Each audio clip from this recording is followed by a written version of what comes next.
Hi everybody, welcome to AP English, and I am Jacob. I am white. My skin is of a lighter shade. I'm not very dark or tan. This is what classifies me as white.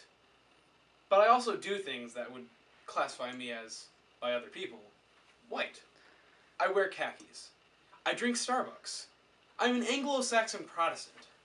I speak proper English in polite company. And I live in a modest, small-town neighborhood. All of these things are things that define me as white. This is my culture.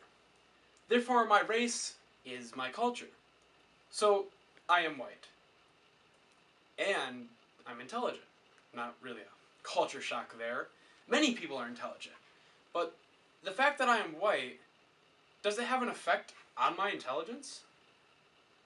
Well, intelligence is defined by contemporary psychologists as mental quality consisting of the ability to learn from experiences, solve problems, and use knowledge to adapt to new situations. Everybody is raised in different environments with different parents and different experiences.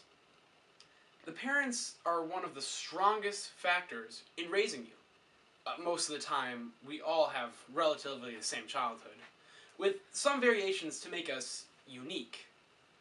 But everybody, because of our race, our culture, has stereotypes about how they were raised. All of the Asian students were smart and obtained the best grades. The Hispanics all were in school in the fall and spring. Come winter, they went back down to Mexico. And all of the black students lived in the ghetto. Stereotypes distort our perception of reality. The individual does not define the group. The race and intelligence argument we have is based on the psychological term nature versus nurture. The idea that either one's hereditary or how they were raised determines their intelligence. Race is considered to be a defining factor that separates us in the relation of discussion of intelligence. However, economic factors, education, socioeconomic, environmental upbringing, and the way we measure intelligence itself are more influential in the separation of intelligence. To go more in depth into the topic of genetics and the psychology of this debate, here's my good friend Savannah Cook.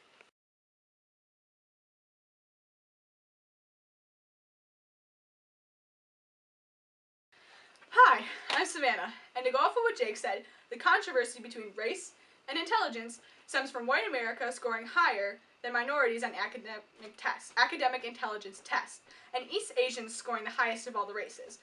The difference between the scores of races is indicative of a genetic predisposition.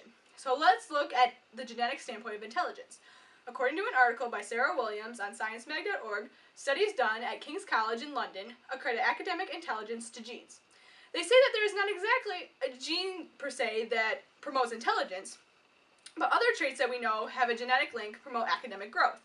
Traits such as motivation, health, and confidence correlate with high grades. In fact, according to the study, 62% of the difference in intelligence test scores can be attributed to inherited traits, and not intelligence itself. Here's a video to bring more thoughts on the genetics of intelligence. If some breeds of dogs are smarter than others, why could that not be true for the animals at the other end of the leash?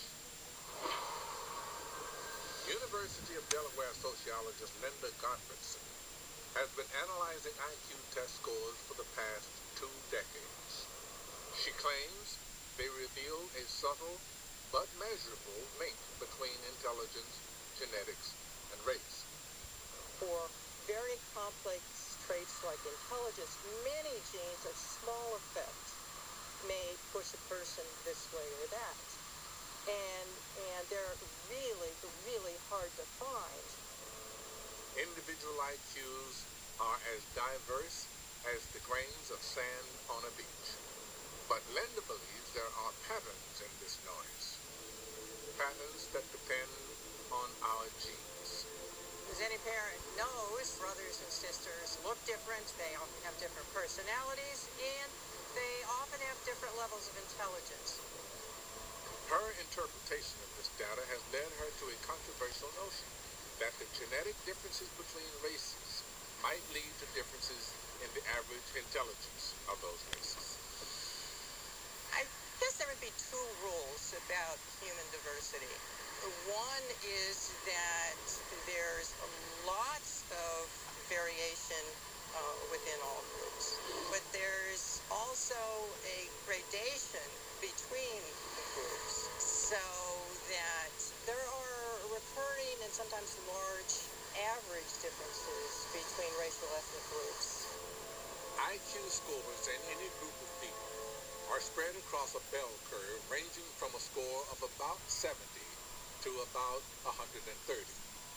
There are outliers on either end, but most people are clustered around an average. There are differences between racial ethnic groups on the average in IQ. The average white's IQ is arbitrarily set at 100. Blacks in the United States and in many other Western countries average 85. Hispanics, the average would be about 80. Native Americans around that level. And then Japanese and Chinese Americans above the white average. And then Ashkenazi Jews, probably around 110, 115. Linda's research has made her a scientific outcast. She's even been called a racist, a claim she denies. Her critics argue that IQ test results are heavily skewed by socio-economic factors. Childhood nutrition and access to health care can vary widely between different racial groups. If you live in a good neighborhood with well-funded schools, you are more likely to be accustomed to the academic setting of an IQ test. And if you live in those neighborhoods, you are more likely to be Asian or white. There are also concerns over whether the test questions have a cultural bias, a bias reflected by the fact that it's the white IQ average that's set to 100. Is one race smarter than another? Depends on what you mean by smart. Could IQ scores predict the greatness of an artist like Picasso or of a political leader like Gandhi? IQ is a narrow obsession. No two people think the same way, regardless of their race. So here's a new question. If the brains of the races are similar now, will that always be true? We are still evolving. Could our brains one day become as different as those of border collies and beagles?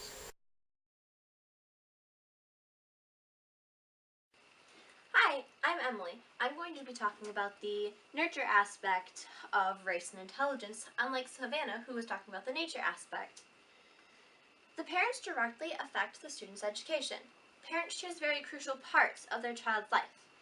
These factors include the neighborhood the child grows up in, the type of school the child goes to, and typically the education level they will receive. But how can the parents decide the children's education level? Simple. The parents were once children themselves that went to school. The parents' education level affected what job they receive, and in turn will affect the child's schooling. Let's break this down using an example. A female goes to school at a public school and graduates. She moves on to college and gets her degree. Along the way, she gets married to a male who is a doctor. They settle down in a nice neighborhood and both have wonderful careers. The couple has a child and the child will go to school in her nice neighborhood. The parents both have degrees and value education, so the child will be pushed to value school. The child will graduate, go to college, and earn her degree. The cycle will repeat all over again. The school a student attends correlates to the type and quality of education they receive. The neighborhood a person lives in will determine how the school they attend. Students that live in wealthy neighborhoods are more likely to attend private or top-notch public schools, while middle-class students usually attend public schools, although this is not always true. For example, poor families that live in inner-city schools will usually attend a public school. When looking at the school types based on race of students, there is a common trend. For example, the racial composition of private schools, kindergarten through 12th grade, 72% are white, 9% are black, 5% are Asian, 1% are Native Hawaiian and Pacific Islander, and 1% are American Indian / Alaska Native. The most prominent racial group present in public schools is white at 72%. Even in public schools, the racial composition had more white students than black students in 2011. The graduation rate between white and blacks in the United States differs by 17%. So it's common knowledge that if you graduate with a higher education, there is a greater chance to earn more money. White citizens hold the greatest number of degrees in each category. The percentage rate has increased for every rate with associate's degrees, master degrees, and doctoral degrees. In bachelor degrees, however, the only racial group that declined in percentage was white. The growth does not include a majority of the nation's populations. But why? It's common knowledge that your life is better when you get a higher degree. So why do people drop out of high school? The answer is simple. Students who come from poor neighborhoods and families have more struggles within the school. The struggles come from the schools. The Nation published an article with shocking statistics that explain why races other than white struggle in school. The first statistic is that black students were more than 3 times as likely to attend schools where fewer than 60% of teachers met all state certification and license requirements. The second statistic is that less than half of American Indian and Native Alaskan high school students have access to full ranges of math and science courses, which consist of Algebra 1, Geometry, Algebra 2, Calculus, Biology, Chemistry, and Physics. A third fact is that Black and Latino students accounted for 40% of enrollment at schools where gifted programs, but only represented 26 of these programs. These are just 3 facts that describe the challenges that children of other races have to go through at schools. Your race may affect your neighborhoods and schools, but it does not affect your intelligence. Not only do neighborhoods, parenting, and schools affect the intelligence of an individual, but the different values placed on a group by their culture attributes to what is valued by that group. East Asian academic success dates back to the times of Confucius and the values he placed on education. Confucianism preaches that social harmony could only be achieved if humans were free from deprivation and given proper education. Confucius taught that all people possessed the same potential, and that education was the corrective means to curb any tendencies to stray from ethical behavior. Therefore, religious and heritage importance has been placed in education since about 500 years BC in East Asia. In 2015, that level of academic success has been engraved in the culture and is shown in a tangible way in that Asian American students score an average of 30 points higher on SAT scores than whites. White America in modern society values individualism success and monetary wealth, which is most readily attained through a higher education. Where on the other hand, Latino culture promotes family ties and the strength in the family, and less on academic success, which could explain for the 70-point difference in SAT scores between whites and Mexican Americans. In addition to culture impacting results of intelligence tests, the money readily available for a person impacts their intelligence scores.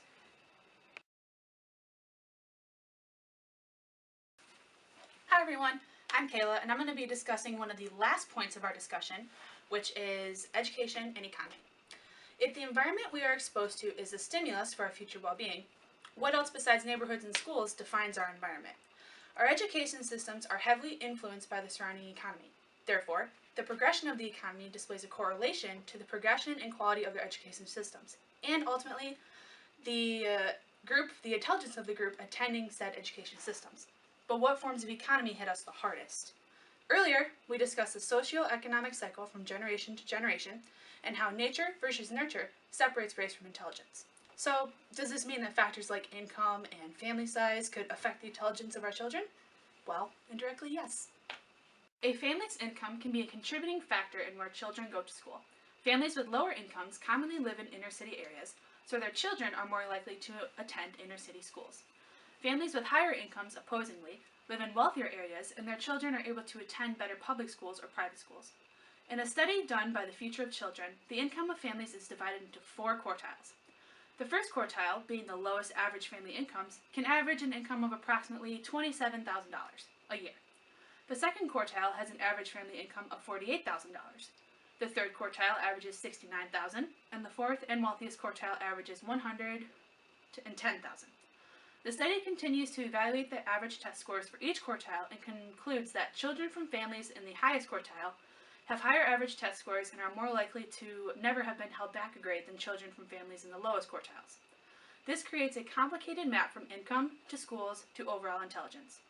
Families in the higher quartiles are more likely to value education, as Emily stated previously, creating a vicious cycle that is difficult to escape. The economy drags families in different directions based on their socioeconomic status, not their race. Another environmental and economic factor to consider is family size. Without considering the average income to family size ratio, larger families have a harder time stressing the importance of education to every child in the family. The impacts that the size of the family have on education or intelligence have nothing to do with the race of the children. And falling behind, another study was conducted comparing test scores from blacks, whites, and Hispanics. The results showed gaps within the data in between the races. However, when the independent variable of race was switched with economic background and family size, this gap is significantly reduced or even eliminated. The data supports the idea that white and black children with similar personal and family background characteristics achieve similar test scores. The problem with relying on IQ scores to judge intelligence is the Americanized bias placed on the test itself. As we defined earlier, intelligence is a mental quality consisting of the ability to learn from experience, solve problems, and use knowledge to adapt to new situations. IQ tests, and ACT and SAT, are aimed and more similar to environments that would be found in wealthy public schools and or private schools and the education they give their students. It's because of the bias placed on IQ tests and other intelligence tests that they are an inefficient way to measure intelligence. Intelligence in itself is not something that can be quantified into a number.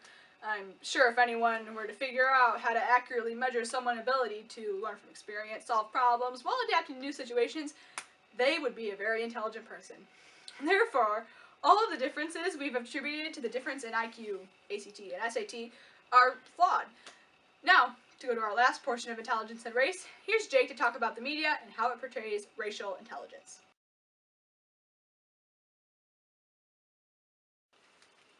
Many already have a distorted view of intelligence on race because of what the media has shown us.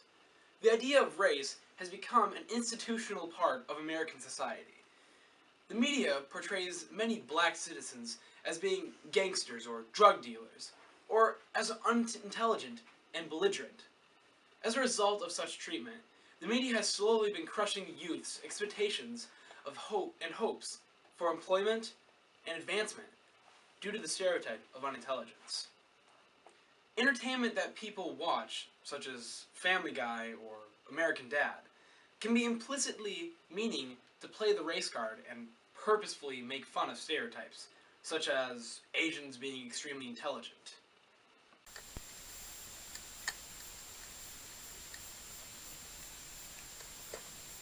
Come on. Don't mess. The media does not always explicitly state racist and derogatory terms, however. It sometimes bleeds out from even the smallest and innocent of things. Take Peter Pan and Aladdin, for example. In Peter Pan, Princess Tiger Lily's father represents savagery and being uncivilized, and so do all of the Indians.